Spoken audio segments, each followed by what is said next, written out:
අයබෝවන් එක්වන් ඇත දැනගන්න ලංකාවේ අංක එකේ සමබර ප්‍රවෘත්ති විකාශය ලයිව් එට් සමගින් ඔබ හමුවන මම චන්දන ජයසිංහ මම චවිකා ගුණසේකර සුපුරුදු පරිදි අදත් මුලින්ම බලමු සිරස්තල. හෙද සංගම් ආරම්භ කර ඇති වැඩ වර්ජනය දෙවන දිනටත් රෝගීන්ට දැඩි පීඩා ඉල්ලීම් වලට ප්‍රතිචාර නොලැබුණහොත් වෘත්තීය සංගම් වලින් රතු එළියක්. හත්වෙනිදා වෙනකොටවත් පිළිගත හැකි විසඳුමක් ලබා නොදුන්නොත් ජූලි 7 වෙනිදා පිට නැවත වාරයක් මේ සටන අඛණ්ඩව ආරම්භ කරනවා කියන එක අපි අකමැත්තෙන් දැනුම් දෙන්න කැමැතියි. තවත් සයිනෝෆාම් මින්නත් මාත්‍රා මිලියනයක් දිවයිනට. බස්නාහිර පළාතේ වයස අවුරුදු 30 ඉක්ම වූ සියලු දෙනාට ජූලි 31 වෙනිදාට පෙර කොවිඩ් දෙන්නත. තෝරාගත් පාසල් මෙම මාසය තුල ආරම්භ කිරීමේ තීරණයක්. ළමයි 100කට අඩුවෙන්ම පාසල් ප්‍රථම පියවරක් හැටියට විවෘත කිරීම සඳහා තීරණයට අපි එළඹුණා. සංචරණ සීමා උල්ලංඝනය කරමින් ධාවනය වූ බස් රථයක සිටි මගීන්ට කළ ඇන්ටිජන් පරීක්ෂණයකදී තිදෙනෙකු කොවිඩ් ආසාදිතයන් බවට හඳුනා ගැනේ. හොරෝ පතානයේදී බස් රථයක් තුලදී තරුණියකට අතවර කළ රේදුරු සහ සහායක අත්අඩංගුවට. අනතුරකට අතවන්නන අවදානම් මග. යන්නම් බෑ පාරේ. මහජනතාව තමයි අමාරු වැටෙන්නේ එකේ. ඉල්ලීම් කිහිපයක් මුල් කරගනිමින් ප්‍රධාන හෙද සංගම් තුනක් ඒකාබද්ධව ඊයේ ආරම්භ කළ වෘත්තීය ක්‍රියාමාර්ගය අද දෙවන දිනටත් ක්‍රියාත්මකයි. ඒ හේතුවෙන් රෝගීන් දැඩි පීඩාවට පත්වද්දී එන්නත් කරන ක්‍රියාවලියටද බාධා එළවනවා.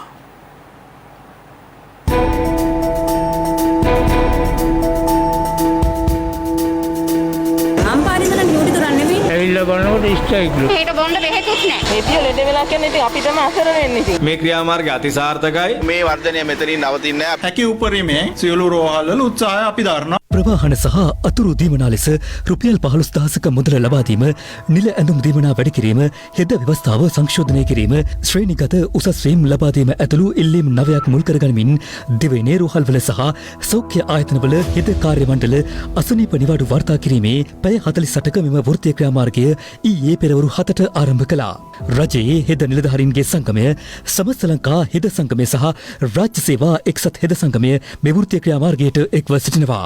දෙවන දිනටත් අද මෙම වර්ජනය ක්‍රියාත්මක වූ අතර ඒ හේතුවෙන් දිවයිනේ රෝහල් බොහොමයක සායනික සහ සෞඛ්‍ය කටයුතු වලට දැඩි බලපෑම් එල්ල වුණා. කොළඹ ජාතික රෝහල, දකුණු කොළඹ ශික්ෂණ රෝහල, උතුරු කොළඹ ශික්ෂණ රෝහල, ජාතික අක්ෂි රෝහල, මහනුවර ජාතික රෝහල ඇතුළු දිවයිනේ රෝහල්වල බාහිර සහ නේවාසික ප්‍රතිකාර සේවා ඊයේ මෙන්ම අදත් අඩාලව පැවතියා. විදින දුක තමයි සැපද කියලා. දැන් සැපත් ඉවරයි සනීපත් ඉවරයි. පාන්දර 4:00 මෙතෙන් එනකොට යාපිලේ නම් බඩගින්න ඉතින් ඉන්නවා මේ.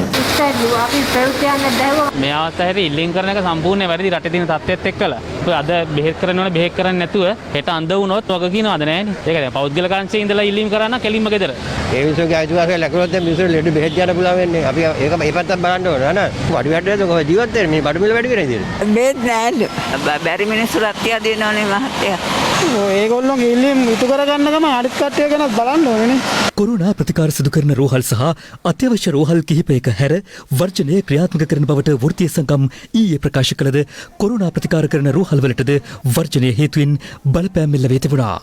කෙසේ වෙතත් සේවා කටයුතු අඩපණ වූ බොහෝ රෝහල්වල වෛද්‍යවරුන් එම සේවාවන් සිදු කරන අයුරු දක්නට ලැබුණා.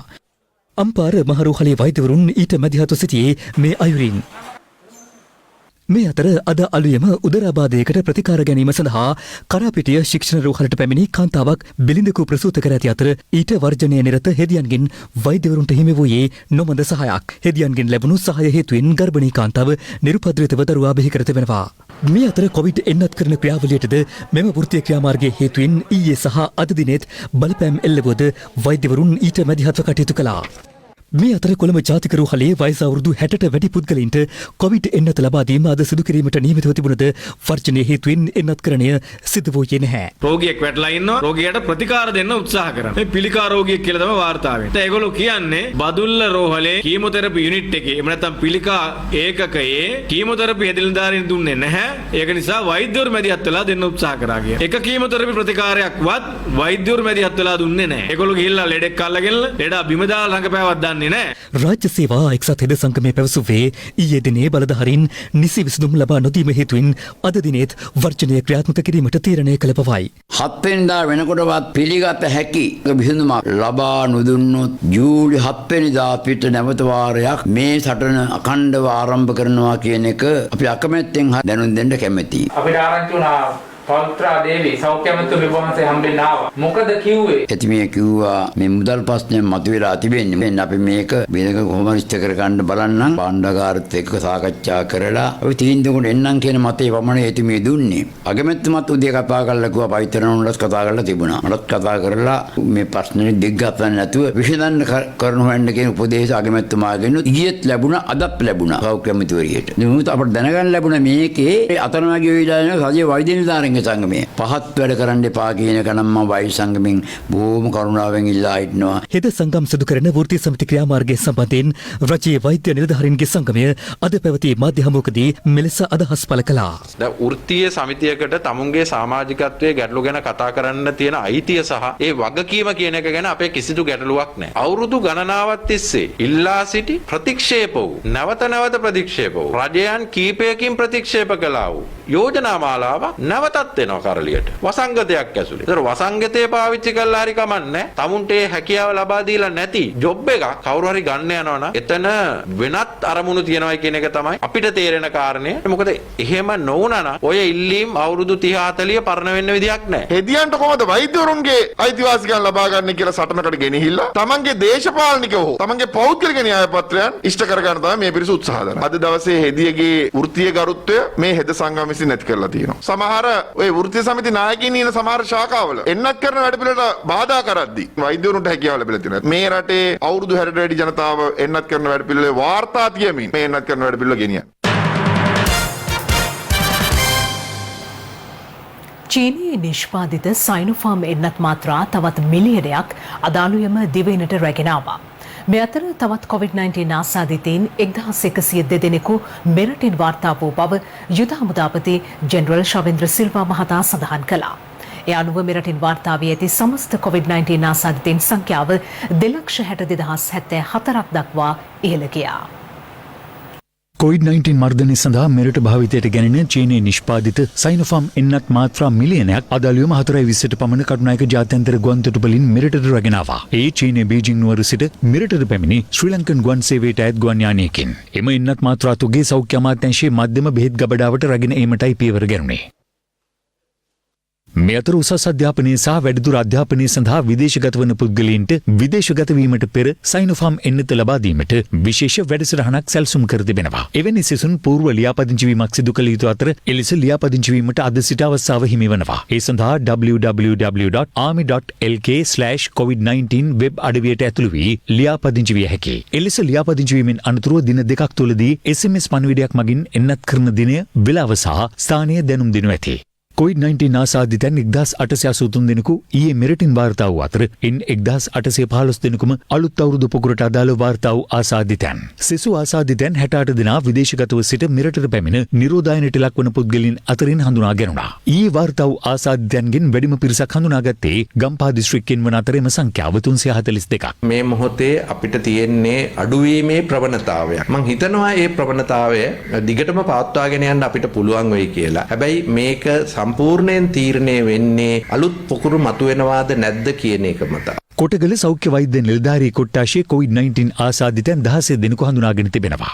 භගවන්තලාව නගරේ රාජ්‍ය බැංකු ශාඛාවක සහ පෞද්ගලික බැංකු ශාඛාවක සේවය කරන පුද්ගලයන් 3 දෙනෙකු ආඹු PCR පරීක්ෂණ මගින් COVID-19 ආසාදිතයන් ලෙස අද හඳුනා ගැනුණා. කෑගල්ල මාදේයාව ප්‍රදේශයේ COVID-19 ආසාදිතයෙකු මියාමත් සමග ඔහුගේ සමීප ආශ්‍රිතයන් 43 දෙනෙකු අද රැපිඩ් ඇන්ටිජන් පරීක්ෂණ සඳහා යොමු කෙරුණා. ඉන් පුද්ගලයන් 21 දෙනෙකු COVID-19 ආසාදිතයන් ලෙස හඳුනාගත් බවයි සෞඛ්‍ය අංශය පැවසුවේ. එම පුද්ගලයන්ගේ ආශ්‍රිතයන් ගෘහස්ස නිරෝධායනයට ලක් කරනු අතර අදාළ ග්‍රාම නිලධාරී කොට්ටාශයට සංචරණ සීමා පැනවීමට සෞඛ්‍ය ආරක්ෂක අංශය පියවර ගත්තා. හම්බන්තොට කටුවන ප්‍රදේශයේ සිදු කළ හම්බු PCR පරීක්ෂණ 72කින් 16 දෙනෙකු ආසාදිතයන් ලෙස හඳුනා ගැනුණා. ඒ අනුව කටුවන නගරයේ සියලුම වෙළඳසැල් වසා දැමීමටයි සෞඛ්‍ය අංශය පියවර ගත්තේ. මේ අතර COVID-19 ආසාදිත තවත් මරණ 37ක් ඊයේ සිදු ඇති බව සෞඛ්‍ය සේවා අධ්‍යක්ෂ ජනරාල්වරයා අද තහවුරු කළා. ඉන් 25 දෙනෙකු පිරිමි පුද්ගලයන් වන අතර 12 දෙනෙකු කාන්තාවන්. ඒ අනුව සමස්ත ආසාදිත මරණ සංඛ්‍යාව 3157ක් දක්වා ඉහළ ගියා. මේ අතර සිසුන් 100කට අඩු සංඛ්‍යාවක් සිටින පාසල් මේ මාසය තුළ අධ්‍යයන කටයුතු සඳහා විවෘත කිරීමට අධ්‍යාපන අමාත්‍යාංශය සැලසුම් කර තිබෙනවා. ළමයි 100කට අඩුවෙන් ඉන්න පාසල් අපේ රටේ තිබෙනවා 2962ක්. මේ පාසල් ප්‍රථම පියවරක් හැටියට විවෘත කිරීම සඳහා ප්‍රායෝගික වැඩපිළිවෙල කාලෝචිතයි කියන තීරණයට අපි එළඹුණා ඊයේ අතිගරු ජනාධිපතිතුමා සමග පැවැත් වූ සාකච්ඡාවේදී. ඒ නිසා සෞඛ්‍ය බලධාරීන්ගේ අනුමැතියට යටත්ව මේ මාසයේ ජූලි මාසය තුළ ඒ පියවර ගැනීමට අධ්‍යාපන අමාත්‍යාංශය උත්සාහ දරනවා. හැබැයි එසේ කිරීම සඳහා අත්‍යවශ්‍ය දෙයක් තමයි ගුරුවරුන්ට එන්නත් ලබා දීම. ඊයේ අතිගරු ජනාධිපතිතුමා අනුමත කළා ගුරුවරුන්ට එන සතියෙම මේ එන්නත් ලබා දෙන්නේ කියලා. ජාතික හැඳුනුම්පත් නිකුත් කිරීමේ කටයුතු ලබන සඳුදා සිට යළි ආරම්භ කරන බව පුද්ගලයන් ලියාපදිංචි කිරීමේ දෙපාර්තමේන්තුව පවසනවා. ඒ සඳහා අයදුම්කරුවන් දිනයක් සහ අංකයක් කලින් වෙන් කරවා ගත යුතු අතර සීමිත අයදුම්කරුවන් පිරිසකට පමණක් මෙම සේවාවන් ලබා දීමටයි සැලසුම් කර ඇත්තේ. ඒ අනුව බත්තර මුල්ලේ පිහිටි ප්‍රධාන කාර්යාලයෙන් හෝ පළාත් කාර්යාලවලට දුරකථන ඇමතුමක් ලබා දීම මගින් දිනයක් සහ අංකයක් වෙන් කරවා ගත හැකි බව පුද්ගලයන් ලියාපදිංචි කිරීමේ කොමසාරිස් ජෙනරාල් ව්‍යානී ගුණතිලක මහතා පවසනවා. මේ අතර ආරාධිතයන් 50 දෙනෙකු සහභාගී කරවාගෙන මංගල උත්සව පැවැත්වීමට ඉඩ ලබා දෙන ලෙස බස්නාහිර පළාත් සුළු පරිමාණ මංගල සැපයුම්කරුවන්ගේ සංගමය ඉල්ලීමක් කරනවා. රට තියෙන තත්ත්වය හොඳටම පැහැදිලි. ඒ පැහැදිලි තත්ත්වයක් එක්ක අපි විශේෂයෙන් ඉල්ලා හිටින්නේ මංගල උත්සවයක් අඩුම තරමේ 50 දෙනෙක්වත් දාලා කරන්නට අවකාශ ලබා දෙන්න. මේ හැමෝගෙම වෘත්තීය මට්ටමින් ගොඩක් අපහසුතාවයකට ලක් වෙලා තියෙනවා. පත් වී තිබේ දැන් දුෂ්කර දිවියකට ජනපතිතුමනි එය පෙන්වා කරන කොට ඔබතත් කරමි අද යම් කිසි කරුණකට අවසර දුන මැනවි මැතිදුනි 50කට. වයස අවුරුදු 30ට වැඩි බස්නාහිර පළාතේ සියලු දෙනාට ජූලි මාස 31 වෙනිදාට පෙර එන්නත ලබා දී අවසන් කරන්නයි ජනාධිපති ගෝඨාභය රාජපක්ෂ මහතා සෞඛ්‍ය අංශ වෙත දැනුම් දී තිබෙනවා. ඒ අද පෙරවරුවේ ජනාධිපති කාර්යාලයේදී කොවිඩ් මර්ධන විශේෂ කමිටුව හමු වූ අවස්ථාවේදී ජනාධිපති ගෝඨාභය රාජපක්ෂ මහතා අද පෙරවරුවේ ජනාධිපති කාර්යාලයේදී කොවිඩ් මර්ධන විශේෂ කමිටුව හමු වුණා. එහිදී ජනාධිපතිතුමා විසින් ඔවුන්ට උපදෙස් ලබා දී ඇත්තේ වයස අවුරුදු 30ට වැඩි බස්නාහිර පළාතේ සියලු දෙනාට ජූලි මාස 31 වෙනිදාට පෙර එන්නත ලබා දී අවසන් කරන ලෙසයි. මේ වන විට කොළඹ දිස්ත්‍රික්කයේ මෙම වයස් කාණ්ඩයේ 60%කටත් ගම්පහ දිස්ත්‍රික්කයේ 47%කට සහ කළුතර දිස්ත්‍රික්කයේ 34%කට පළමු මාත්‍රාව ලබා දී තිබෙනවා. එනවුම් සම්පූර්ණ කර ඇති එන්නත් ලැබීමත් සමග විධිමත් සැලැස්මක් යටතේ සැප්තැම්බර් මාසයට පෙර දිවයිනේ සියලු ප්‍රදේශවල ඉහළ ප්‍රතිශතයකට එන්නත ලබා දීමේ අවශ්‍යතාවද ජනාධිපතිතුමා මෙහිදී අවධාරණය කළා. දෙවැනි මාත්‍රාව සඳහා අවශ්‍ය ඇස්ට්‍රාසෙනකා එන්නත් ප්‍රමාණය ඉක්මනින් ලැබෙනු ඇතැයි ජනාධිපතිතුමා මෙහිදී විශ්වාසය පළ කළ අතර ඒ අනුව ඇස්ට්‍රාසෙනකා එන්නත් ලබාගෙන ඇති සියලු දෙනාට එහි දෙවන මාත්‍රාව විධිමත් ආකාරයෙන් ලබා දීමට සැලසුම් කරන්නයිද ජනාධිපතිතුමා සෞඛ්‍ය නිලධාරීන්ට උපදෙස් ලබා දුන්නා. ඇස්ට්‍රාසෙනකා එන්නත ලබාගත් අයෙකුට සති 45ක් යනතෙක් එහි දෙවන මාත්‍රාව ලබා ගැනීමේ හැකියාව ලෝක සෞඛ්‍ය සංවිධානය නිර්දේශ කර ඇතැයි කොවිඩ් මර්ධන විශේෂ කමිටුවේ සමාජික විශේෂඥ වෛද්‍ය ප්‍රසන්න ගුණසේන මහතා පෙන්වා දෙනු ලැබුවා. පසුගිය සඳුදා සිට රෝහල් තුලදී එන්නත්කරණය ආරම්භීමත් සමග ඉතා කෙටි කාලයකදී විශාල පිරිසකට කොවිඩ් එන්නත ලබා දීමට හැකි වී ඇති බවත් දිවයින පුරාම එම ක්‍රමවේදය අඛණ්ඩව ක්‍රියාත්මක කිරීමටද පියවරගෙන ඇති බවත් ජනාධිපති මාධ්‍යංශය නිකුත් කළ නිවේදනයේ වැඩිදුරටත් සඳහන්. වසංගතයෙන් ආරක්ෂා වන අතරතුර රට ගොඩනැගීමට ශක්තිය ලබා දෙන ලෙස අග්‍රාමාත්‍ය මහින්ද රාජපක්ෂ මහතා ජනතාවගෙන් ඉල්ලා සිටිනවා. එතුමා මේ අදහස් පළ කළේ අරණේගහ මන්දිරයේ සිට නවීන තාක්ෂණය ඔස්සේ සංවර්ධන යෝජනා ක්‍රම කිහිපයක් ජනතා අයිතියට පත් කරමින්. සෞභාග්‍යයේ දැක්ම අනාගත වැඩපිළිවෙල යටතේ සමුද්‍රයේ පහසුකම් සැලසීමේ මධ්‍යස්ථාන ව්‍යාපෘතිය අග්‍රාමාත්‍ය මහින්ද රාජපක්ෂ මහතා විසින් අද පෙරවරුවේ අරලියගහ මන්දිරයේ සිට ප්‍රථමයෙන් ජනතා අයිතියට පත් කළා. එලෙස නවීන තාක්ෂණය ඔස්සේ ඉදිකිරීම ආරම්භ කළ මහල් 17කින් යුත් මේ ගොඩනැගිල්ල ඉදිකෙරෙන්නේ කොළඹ 1 ලෝටස් පාරේ වරාය අධිකාරී සතු ඉඩමකයි. මේ ඉදිකිරීම සඳහා ඇස්තමේන්තු කර ඇති මුදල රුපියල් මිලියන 4,999ක්. අනතුරුව අග්‍රාමාත්‍යවරයා විසින් අරලියගහ මන්දිරයේ සිට නවීන තාක්ෂණය ඔස්සේ ජනතා අයිතියට පත් කළේ පේරාදෙණිය රෝහල ඉදිරිපිට පදික යටිබිම් උමම් මාර්ගයයි. අධික වාහන තදබදය හා රෝහලට යන ජනතාවගේ ආරක්ෂාව සඳහා පිළියමක් ලෙස මෙය ඉදිකෙරුණා. වසරක් තුළ ඉදිකිරීම් නිම කළ මේ සඳහා වැය කළ මුදල රුපියල් මිලියන 127ක්. අනතුරුව ජනතා හිතට පත් කරුණේ දක්ෂිණ අධිවේගී මාර්ගයේ කපුදුව අන්තර් හෝමාරු මධ්‍යස්ථානයයි. මාස 5ක් වැනි කෙටි කාලයක් තුළ ඉදි කළ මේ සඳහා වැය කළ මුදල රුපියල් මිලියන 445ක්. අපි මොකද්ද ඡන්දෙදි පුරන්දු වුණේ අපේ හාමුදුරනේ දූෂණයෙන් තොර පාලනයක් ගෙනවා කියලා. ඒක අකුරට ක්‍රියාත්මක කරපු රජයක් අද. අකුරට ක්‍රියාත්මක වූ ජනාධිපතිවරයෙක් අගමැතිවරයෙක්. ඒක තමයි යථාර්ථය. අපි විශ්වාස කරනවා අපි දුන්න හැම පොරොන්දුවක් පිටු කරන්න පුළුවන් වෙයි කියලා. අපි අපේ හාමුදුරනේ අවුරුදු 10කින් නිම කරන්න හිටපු පොරොන්දුව පොර ප්‍රශ්නේ. ඒක බය නැතුව ඍජු නායකත්වයක් ගෝඨාභය ජනාධිපතිවරයන් ඒක නිවැරදිව පෙනී හිටිනවා විතරක් නෙමෙයි. ඒ නිවැරදි තීන්දුව වෙනුවෙන් හිටගෙන තියෙනවා. ඒක තමයි ඇත්ත. ඒකට පාර දෙනවා. ඒකට ප්‍රශ්න ඇති කරනවා. හැබැයි අපි අපේ ගමන යනවා අපේ හාමුදුරුවෝ. අපි මේ සංවර්ධන වැඩ කරනකොට විරුද්ධ පක්ෂය ඇතැම් මුදවිය ඒවා විවේචනය කරන. සමහරු කියනවා කොවිඩ් ඉවර වෙනකම් ඉන්නලු වැඩ පටන් ගන්න. පාරවල් හදන එපාලු. මේව කියන ඒවා අවංකව කරන යෝජනාද නැද්ද කියන මේ රටේ බුද්ධිමත් ජනතාව ඔබ හොඳින් දන්නවා. මිත්‍රෝනි කොවිඩ් වසංගත පාලන කරන්න අපි මේ වෙනකොට රුපියල් බිලියන 262ක් ආම්දුරෙන් වැය කළා. අපි සියලු ක්‍රියාමාර්ග ගන්නේ මේ රටේ ජනතාවගේ ආරක්ෂාව කරගන්න. උන්ගේ ජීවිතවල වටිනාකම දන්න නිසා අපි එන්නත් කරන්නේ අකණ්ඩව සිදු කරනවා. ඒක අපි නතර කරන්නේ නැහැ. කොවිඩ් නිසා හැමදේම නෑ බෑ කියලා නතර කළා නම් අද ජනතාවට ඊට වඩා දුෂ්කරතා මතුවෙන විදිය උදන්න. අපි මේ ජනතාව රැක බලා ගන්නවා. ඒ සඳහා අවශ්‍ය ශක්තිය ඔබෙනුත් අපිට අවශ්‍යයි. වසංගතයෙන් ආරක්ෂා වෙන ගමන් ඔබේ ශක්තිය රට වෙනුවෙන් නොපිරිහෙලා ලබා දෙන්න ලෙස අපි ඔබෙන් ඉල්ලනවා. අපිට එකතු වුණොත් කරන්න බැරි දෙයක් නෑ. අදත් ප්‍රදේශ කිහිපයක් හුදකලා කිරීමට සහ හුදකලා කර තිබූ ප්‍රදේශ කිහිපයක් ඉන් නිදහස් කිරීමට පියවරගත් බව යුද හමුදාපති ජනරල් ශවේන්ද්‍ර සිල්වා මහතා පැවසුවා. සංචරණ සීමා උල්ලංඝනය කරමින් කොළඹ සිට මඩකලපුව බලා දහවන වෙමින් තිබූ සුකෝපභෝගී පෞද්ගලික බස් රථ තුනක සිටි මගීන්ට සිදු කළ රැපිඩ් ඇන්ටිජන් පරීක්ෂණවලදී කොරෝනා වෛරස් ආසාදිතයන් 3 දෙනෙකු හඳුනාගෙන තිබෙනවා. මේ අතර නිරෝධායන නීති ක්‍රියාත්මක කළ දින සිට මේ දක්වා කාලය ඇතුළත එම නීති කඩ කළ පුද්ගලයන් 46260 දෙනෙකු අත්අඩංගුවට ගෙන ඇති බව ජ්‍යෙෂ්ඨ නියෝජ්‍ය පොලිස්පති අජිත් රෝහණ මහතා ප්‍රකාශ කළා. පැනූ සංචරණ සීමා ඉවත් කළද පළාත් අතර සංචරණ සීමා ලබන 5 වන දින දක්වා ක්‍රියාත්මක කිරීමට තීරණය කෙරුණා. එසේ තිබෙදී කොළඹ සිට මඩකලපුව බලා ධාවනය වෙමින් තිබූ සුකෝපභෝගී බස් රථ 3ක් චිංකලඩි මාර්ග බාධකයේදී පොලිස් භාරයට ගනු ලැබුවා. මෙම බස් රථ 3 මගින් 49 දෙනෙකු ගමන් කරමින් සිටි බවයි පොලිසිය කියා සිටියේ. මෙම බස් රථ 3 පුද්ගලයන් 49 දෙනෙක් පමණ සිට ඇති බවට වාර්තා වෙනවා.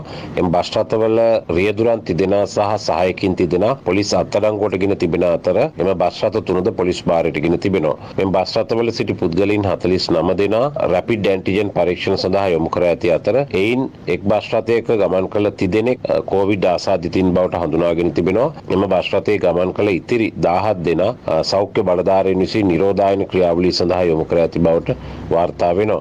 මේ අතර අනුරාධපුර නොච්චාගම් ප්‍රදේශයේ ඇඟලුම් කර්මාන්ත ශාලාවක් ඉදිරිපිට ජනතාව අද උදෑසන විරෝධතාවක නිරත වුණා.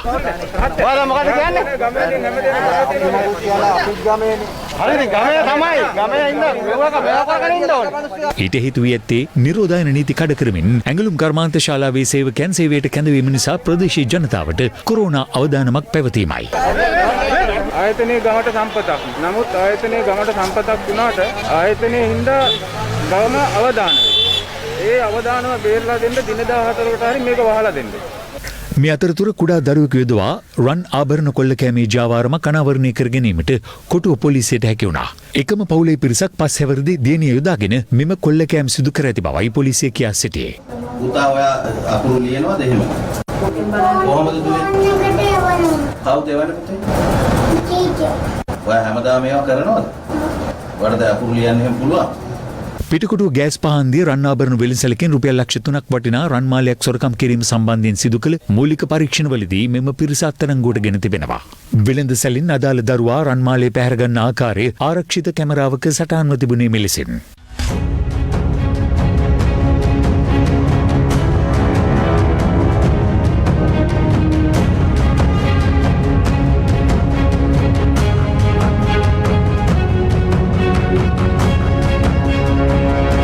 මෙම පිරිස 2019 වර්ෂයේද කුඩා දියණිය යොදාගෙන රන් ආභරණ වෙළඳසැලකින් රුපියල් 85000ක මුදලක්ද සොරකම් කර තිබෙනවා. එයද ආරක්ෂිත කැමරාවක සටහන්ව තිබුණේ මේ අයුරින්.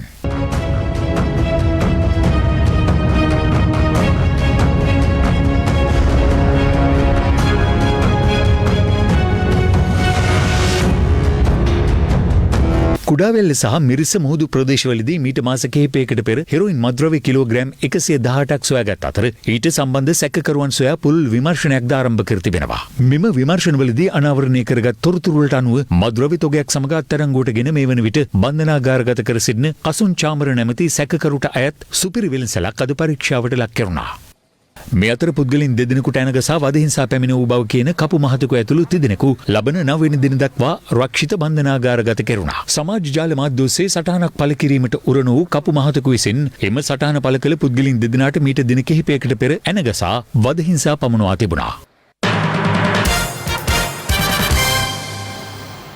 මෙවර වගාකරණය සඳහා යෙදීමට තවමත් රසායනික පොහොර නොලැබුණු බවට චෝදනා කරමින් ප්‍රදේශ කිහිපයක ගොවීන් අදත් විරෝධතාවල නිරත වුණා.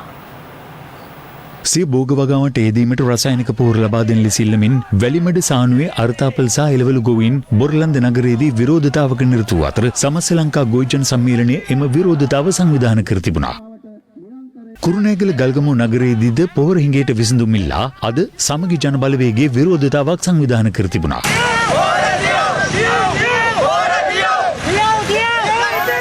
රසායනික පොහොර හිඟයට එරෙහිව සහ ඉන්ධන මිල ඉහළ යාමට එරෙහිව මැදිරිගිරියේදීද විරෝධතාවක් පැවැත්වුණා.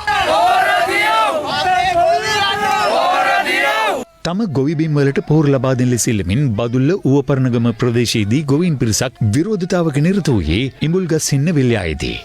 ගොවීන් වශයෙන් අපි අන්තාසන්න තත්ත්වයට පත් වෙලා තිනවා. මේ වෙනකම් පොහොර අපිට අටයක්වත් දීලා නැහැ. මේ අතර වැඩි මිලට පොහොර අලෙවි කළ බලංගොඩ නගරයේ කෘෂි රසායනික අලෙවිසැලක් හා බලංගොඩ රජවක ප්‍රදේශීය අලෙවිසැලක් රත්නපුර පාරිභෝගික අධිකාරියේ නිලධාරීන් විසින් වටලා ඒ හිමිකරුවන් දෙදෙනාට එරෙහිව නඩු පැවරීමට කටයුතු කර තිබෙනවා. මේ අතර රසායනික පොහොර නොමැතිව විනාශ වෙමින් පවතින මල් වගාවන් නිරීක්ෂණයට සමස්ත ලංකා ගොවිජන සම්මේලනයේ ජාතික සංවිධායක නාමල් කරුණාරත්න මහතා අද දියතලාව කඳුරුගමුව ප්‍රදේශයට පැමිණියා. එහිදී ඔහුට ලැබුණේ මෙවන් පිළිගැනීමක්. ඔබතුමා පිළිගන්න මේ ජනගහන ටිකක් තියෙනවා පිළිගන්න පුළුවන්. මේ මාර්තික මල් වලට වෙලා තියෙන්නේ හොඳ මල් දීලා අපිට පිළිගන්න බෑ ඔබතුමා. කුසී රසායනික බෙහෙත් නැති හින්දා මේ ඔක්කොම මේ මල් මාත්‍ය දැන් මේ මල ලෙඩ වෙලානේ. ලෙඩ කියන මේවා වෙළඳ පොළට අපිට යවන්න බෑ. මේ මල නිර්මාණය කරන මේ මල් වගා කරන ගොවින්ගේ ජීවිත ලස්සන නෑ. ඒ ජීවිතය අවලස්සන කරලා තියෙන්නේ. ඒ නිසා ගොවියෝ අද අන්ත අසරණ තත්ත්වයට පත් කරලා තියෙන්නේ. කාබනික පොහොර භාවිත කිරීම සඳහා ගොවි ජනතාව නැඹුරු කිරීමට විධිමත් වැඩපිළිවෙලක් සකස් කරන ලෙස විපක්ෂ නායක සජිත් ප්‍රේමදාස මහතා ආණ්ඩුවෙන් ඉල්ලා සිටිනවා. විපක්ෂ නායකවරයා මේ බව පැවසුවේ අද විපක්ෂ නායක කාර්යාලයේ පැවති වැඩසටහනකට එක්වෙමින්. සමගි ජනබලවේගයේ මගින් ක්‍රියාත්මක කරන විපක්ෂීන් හුස්මක් වැඩසටහනේ 19 වන පියවර අද විපක්ෂ නායක කාර්යාලයේදී පැවැත්වුණේ සජිත් ප්‍රේමදාස මහතාගේ ප්‍රධානත්වයෙන්. මෙහිදී රුපියල් 23,65,000ක් වටිනා රෝහල් උපකරණ තොගයක් පුත්තලම මූලික රෝහලට පරිත්‍යාග කෙරුණා. විශේෂයෙන්ම මේ පොහොර අර්බුදය තුල මොකක්ද සිද්ධ වෙන්නේ? ගොවියාගේ නිෂ්පාදනය පහළ වැටෙනවා. ඒ වගේම අපේ රටේ ජනතාවගේ ආහාර ඉල්ලුමට සැපයුමක් දෙන්නට බැරි වෙනවා. දැන් ආණ්ඩුව කියනවා ඒ වගේ දෙයක් සිද්ධ වුණොත් පිටරටින් ආහාර ගෙන්නන්නම් කියලා. ඇත්තටම මේ ආණ්ඩුවට පිටරටින් ආහාර ගෙන්නන්නට මුදල් නැහැ. එතකොට මොකද සිද්ධ වෙන්නේ? එතකොට සාගතයක් නිර්මාණය වෙනවා. ආහාර පාන නැති වෙනවා. මහ ජනතාව මහ පාරේ ඇදී වැටෙන්නට පුළුවන් ඒ සිදුවෙන ආහාර හිඟය තුල. මම ආණ්ඩුවට කියනවා කරුණා කරලා මේ රට ජනතාවත් විනාශ කරන්නට එපා. කාබනික පොහොර කරා යෑම වසර ගණනාවක් පුරාවටම ක්‍රමිකව ක්‍රියාත්මක කරන්නට ඒ සැලසුම හදන්න. නිකරුණේ මේ රටේ ජනතාව මරණ මංචකයට ඇද දමන්න එපයි කියලා මම මේ ආණ්ඩුවෙන් ඉල්ලීමක් කරනවා. ශ්‍රී ලංකා පොදුජන පෙරමුණේ ජාතික සංවිධායක බැසිල් රාජපක්ෂ මහතා පාර්ලිමේන්තුවට පිවිසීම සම්බන්ධයෙන් පළවන වාර්තා පිළිබඳව අදත් පක්ෂ විපක්ෂ දේශපාලනඥයින් ඇතුළු විවිධ පාර්ශව අදහස් පළ කළා. බැසිල් රාජපක්ෂ මහත්මයාට ආරාධනා කරනවා පාර්ලිමේන්තුවට එන්න මුදල් ඇමතුකම ගන්න. ඔබතුමාට මේකේදී ලොකු කාර්යභාරයක් කරන්න පුළුවන්. බැසිල් රාජපක්ෂ මහත්මයාත් පෞගේ කාලේ ඇමති නොවුනට ඇමතිවරයෙකුට වඩා බලතල තිබිච්ච නායකයෙක් බවට පත් වෙලා හිටියා. එතුමාට ආපහු නැවත මේ පාර්ලිමේන්තුවට ඇවිල්ලා කරන්න පුළුවන් කාරණයක් නැහැ. ආවට ප්‍රශ්නයක් නැහැ. අපේ කිසි ගැටලුවක් නැහැ. නමුත් එහෙම ආවයි කියලා ආපහු අලුතෙන් ප්‍රශ්න විසඳෙන්නේ නැහැ. මේ ප්‍රශ්න ටික ඇති උනේ එතුමාත් ඉන්න ආණ්ඩුවක් ඇතුලේ. දයසිරි ජයසේකර මැතිතුමෝ තමුන්නාන්සේ මේ කාලයක් තිස්සේ මේ රටේ පාර්ලිමේන්තුව නියෝජනය කරන එක එක ආණ්ඩුවල හිටපු ඇමතිවරේ වහාම එළියට බැහැලා කොන්ද පණ ඇතුව තීන්දුව අරගන්න. මහින්ද රාජපක්ෂ ජනාධිපතිතුමාට හයිය දුන්නේ බැසිල් රාජපක්ෂ මැතිතුමා. ජනාධිපතිතුමාගේ වැඩපිළිවෙල, අගමැතිතුමාගේ වැඩපිළිවෙල ඒකට ශක්තිය දෙන්න පුළුවන් කෙනා බැසිල් රාජපක්ෂ මැතිතුමා හැටියට අපි හඳුනා ගන්නවා. ඇත්තටම අපි මේ තත්ත්වයේ ඉදිරියේ බැසිල් රාජපක්ෂ මහත්තයාව සාදරයෙන් පිළිගන්නවා දේශපාලන භූමියට. අපි නම් කියන්නේ එන්න දෙන්න බැසිල් රාජපක්ෂ මහත්තයා. එන්න දීලා අපි බලමුකෝ දැන් කියනවනේ බැසිල්ලාවොත් හරියයි කියලා කියනවනේ. ඇවිල්ලා බලන්න. වරි උරගා බලමුකෝ ඒකත්. ඉතින් බැසිල් රාජපක්ෂ මැතිතුමත් ඉතින් මේ ආණ්ඩුව හදන්න ජනාධිපතිතුමා හදන්න අලුත් පක්ෂයක් ගෙනල්ලා දක්ෂ විදියට කටයුතු කරපු කෙනෙක්. ඒ නිසා එතුමා පාර්ලිමේන්තුවට එම ඇමතිවරයෙක් වීම මම පෞද්ගලිකව වරදක් විදියට දකින්නේ නැහැ. ඉතින් මේ අලුත් කට්ටිය එනවෙන්නේ මේ ඔක්කොම පරණ බඩුනේ මේ සේල් කරන්න හදන්නේ. රනිල් වික්‍රමසිංහ, බැසිල් රාජපක්ෂ ඔක්කොම ෆේල් වෙච්ච කට්ටිය තමයි මේ මාකට් කරන්න හදන්නේ. එතුමා නැති පාර්ලිමේන්තුව ඇත්තටම ලොකු අඩුවක් තියෙන. ඒක නිසා ප්‍රමාද වෙලා දැනටමත් ප්‍රමාදයි එතුමාගේ පැමිණීම. මොකද අපි 2020 අගෝස්තු මාසේ 20 වෙනිදාන් පස්සේ තමයි අපි බලාපොරොත්තු වෙන්නේ එතුමා එයි කියලා. බැසිල් මහත්තයාට ඕන අමාත්‍යාංශයක් දෙන්න. මුදල් බැරි නම් ආර්ථික කටයුතු වල ඕන එකක් දීලා බලන්න. මේ අර්බුදය ගොඩ ගන්න ඔහුට බෑ. මොකද ඔහු මේ අර්බුදේ ප්‍රධාන වග උත්තරකරුවෙක්. බැසිල් රාජපක්ෂ මැතිතුමා පාර්ලිමේන්තුවට එනකොට ජනතාව සතුටු වෙනවා, රට සතුටු වෙනවා, අපි සතුටු වෙනවා. හැබැයි විපක්ෂය තාමත් අසතුටු වෙනවා.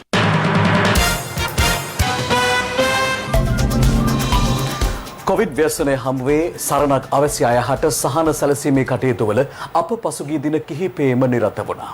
ඒ වගේම අදත් අපි තවත් සුවිශේෂී පිරිසක් වෙනුවෙන් ඒ සමාජ මෙහෙවරේ නිරත වීමට කටයුතු කළා. ස්වර්ණවාහිනිය ආරම්භ කළ ඒ සුවිශේෂී සමාජ මෙහෙවර අද අප දියත් කළේ අපේම ආදරණීය දූල පුතාල රැඳී සිටින ස්ථාන කිහිපයක් කේන්ද්‍ර කරගනිමින්. අපත් සමග ලංකාවේ ප්‍රධාන පෙළේ දේපළ විලඳාම් සමාගමක් වන ප්‍රයිම්ලෑන්ඩ් සමූහ ව්‍යාපාරය ඊට අත්වැල් බඳගත්තා. දියලි ආහාර ලබා දීමේදී අපි සියල්ල එකවර ලබා දෙන්නේ නැහැ, සංකේතාත්මකව ලබා දෙනවා. මොකද මේ නිසි සෞඛ්‍ය ආරක්ෂිත ක්‍රමවේදයන් අනුගමනය කරමින් තමයි මේ සියල්ල කළ යුත්තේ. මෙහිදී ළමා නිවාස කිහිපයක පාලන අධිකාරිය වෙත එම වියලි ආහාර සංකේතාත්මකව ප්‍රදානය කළා. මේ වගේ වසංගතයක් හමුවේ කරපු මේ සේවය තාමත්ම අගය කරනවා. හැමදාම ජනතාවට සේවය කරන ස්වර්ණවාහිනී ආයතනයේ පාලක මණ්ඩලය වෙනුවෙන් මම අවංක ආදර ස්තුතිය මේ අවස්ථාවේදී පුද කරනවා. අපි ඒක ගැන ගොඩක් සන්තෝෂ වෙනවා මේ වගේ වෙලාවක අපිට එහෙම උදව් කළාට. අපිට ආපු හැම ප්‍රශ්නවලදීම අපි කට්ටිය එකතු වෙලා මේ ආකාරයෙන් වැඩ කළොත් එහෙම අපිට රටට ජාතියට හොඳ ගමනක් යන්න පුළුවන්. ඒක තමයි අපි අදහස් කළේ. සංවර්ධනය ගමට ගෙන යාමේ ගමන් මඟ වැටී ඇත්තේ මාර්ග සංවර්ධනය හරහායි. ගම් නගර යා කරමින් දිගු මාවත් ඉදිවද්දී අනතුරු රැසක් සිදු වුණු සංවර්ධනය නතර වුණු ප්‍රධාන මඟක් ගැන අද අපි ලයිව් එට් තුලින් අනාවරණ කරනවා.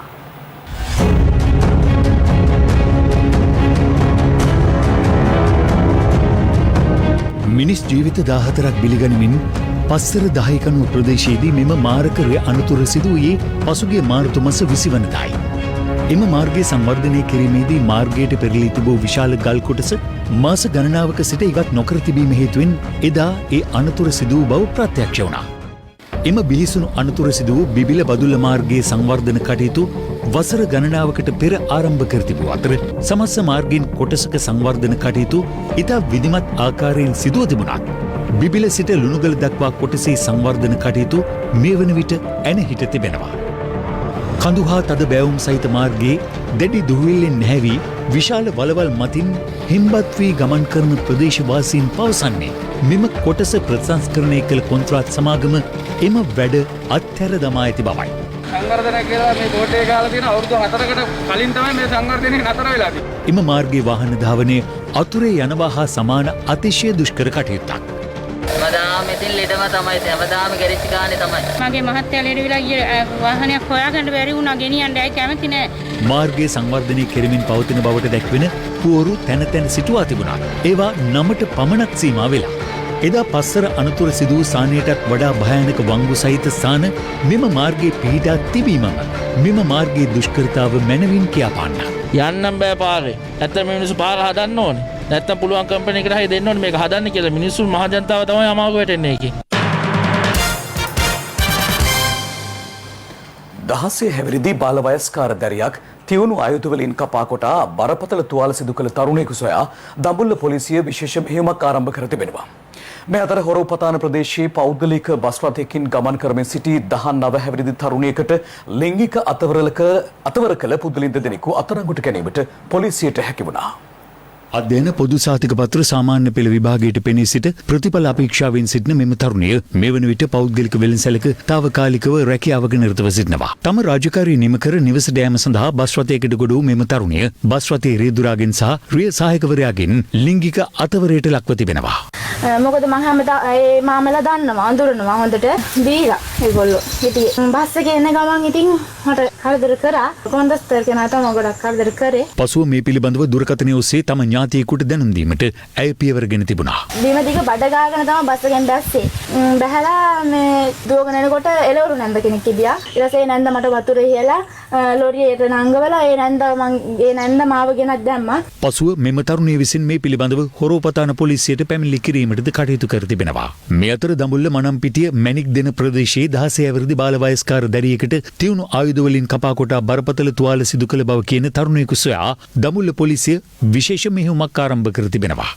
මවපියා අහිමි අදාළ 16 හැවිරි දියණිය සහ ඇගේ 14 හැවිරි සහෝදරයා සිය මිත්තණිය සමග එකම නිවසේ ජීවත් වනවා. එම නිවසට යාබද නිවසකට පැමිණි 26 හැවිරි තරුණයෙකු මෙම 16 හැවිරි බාල වයස්කාර දැරියට විවාහ කර දීමට තරුණයාගේ නිවසේ අය විසින් යෝජනා කර තිබෙනවා. ඊට දෙපාර්ශ්වයේ කැමැත්ත පළවුවත් දින කිහිපයක සිට දෙදෙනා අතර මත ගැටුමක් සිදු ඇති බවයි තරුණියගේ ඥාතීන් පවසන්නේ. මේ අතරතුර අදාළ තරුණයා පසුගිය දිනක බාල වයස්කාර දැරියගේ නිවසට පැමිණ ගැටලුවක් ඇති කරගෙන තිබෙනවා. එහිදී උරණු තරුණයා විසින් බාල වයස්කාර දැරියට තියුණු ආයුධයකින් හිස ප්‍රදේශයට පහර දුන් බවයි තරුණියගේ මිත්තණිය කියා සිටේ. මෙතෙන්ට කොටලා තියෙනවා. මෙතන යට වැදිලා තියෙනවා ගොඩාක් ඇඟිල්ලක් එල්ලි තමයි තිබ්බේ ඇඟිල්ල මහලඳ මොකද මම දන්නේ නැහැ මම කොතන වෙලාවේ වැටිච්චා. දිග කොණ්ඩයක් මෙතෙන්ට තිබ්බේ ඔක්කොම කපලාලු ඉස්පිරිතාලෙන්. පිහියෙන් කොටනකොට වැටුණා. වැටිච්ච මෙහෙම මෙතන තිබ්බේ. ඔහම තිබ්බේ. ප්‍රදේශවාසීන්ගේ සහාය ඇතිව දඹුල්ල මූලික රෝහලට ඇතුළත් කරනු ලැබුවා. එහිදී පැය 10කට අධික කාලයක් සැත්කමකට ලක් කර තිබෙනවා. දැරියට පාරදී බරපතල තුවාල කළ තරුණයා මාතලේ මහවෙල ප්‍රදේශයේ පදිංචි 26 හැවිරි තරුණයෙකු වන අතර ඔහු බදුල්ල ප්‍රදේශයේ මාර්ග සංවර්ධන කටයුතු වල නිරතව සිටි පුද්ගලයෙකු වනවා. මෙම සිදුවීමෙන් අනතුරුව ඔහු ප්‍රදේශයෙන් පලා ගොස් ඇති අතර සැකකරු සොයා විශේෂ පොලිස් කණ්ඩායම් දෙකක්ද යොදවා ඇති බවයි පොලිසිය කියා සිටියේ. දැන් රටවටින් අටට. රටවටින් අටට. ඩී රාජපක්ෂ අනුස්මරණ කෞතුකාගාරය ඉදිකිරීමේදී ඉඩම් ගොඩ කිරීමේ සංස්ථාවට අයත් රුපියල් මිලියන 34කට ආසන්න මුදලක් සාවද්‍ය ලෙස පරිහරණය කළ බවට චෝදනා එල්ල වූ එම සංස්ථාවේ හිටපු සභාපතිවරයා ඇතුළු 6 දෙනෙකු නිදහස් කරන ලෙසට කොළඹ ත්‍රිපුද්ගල මහාධිකරණය අද නියෝග කළා. චම්පා ජානකී රාජරත්න, දමිත් තොටවත්ත සහ නාමල් බලන්නේ යන මහත්ම මහත්මීන්ගෙන් සමන්විත ත්‍රිපුද්ගල මහාධිකරණ විනිසුරු මඩුල්ලක් විසින් මෙම නියෝගය ලබා දී තිබෙනවා. කූරගල රජමා විහාරාධිපති නෙල්ලිගල ජාත්‍යන්තර බෞද්ධ මධ්‍යස්ථානාධිපති පූජ්‍ය වතුරු කුඹුරේ ධම්මරත්න හිමියන්ගේ ජන්මදිනය අදට යෙදී තිබෙනවා. ඒ නිමිත්තෙන් වැඩසටහන් ගණනාවක් ඓතිහාසික කූරගල පුදබිමේදී පැවැත්වූ අතර ඊට යුද හමුදාපති ජෙනරල් ශවීන්ද්‍ර සිල්වා මහතා එක්ව සිටියා. දානමය පින්කමක් සිවිල් ආරක්ෂක බලකාය වෙත වියලි ආහාර පරිත්‍යාග කිරීමක් හා මුස්ලිම් පවුලක් සඳහා අලුතින් ඉදිකළ නිවසක් ලබා දීමේ අවස්ථාවටද යුද හමුදාපතිවරයා සහභාගී වුණා.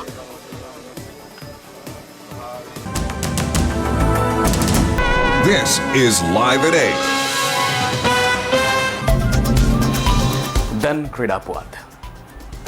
ශ්‍රී ලංකා ක්‍රිකට් ආයතනයේ ඉන්දිය දෙවන පෙළ කණ්ඩායමක් මෙරටට ගෙන්වා ගැනීමෙන් ශ්‍රී ලංකා ක්‍රිකට් ක්‍රීඩාවට අවමානයක් සිදු කර ඇති බව හිටපු ටෙස්ට් ක්‍රිකට් නායක අර්ජුන රණතුංග ඊයේ ප්‍රකාශ කළා. මේකේ බැරෑරුම තත්ත්වය මොකක්ද දන්නවද? අපේ ක්‍රීඩකයෝ මානසිකව වැටිලා ඉන්නේ. අපි තත්ත්වය බහැලා තියෙන්නේ. මේ ඉන්දියාවේ දෙවෙනි කණ්ඩායම ආවිල්ලා අපිට ගහලා ගියොත්, අපිට පෙරදුනොත්, අපේ අනන්‍යතාවය විතරක් නෙමෙයි අපේ මානසිකත්වය ඉතාමත් පල්ලෙහාට යනවා.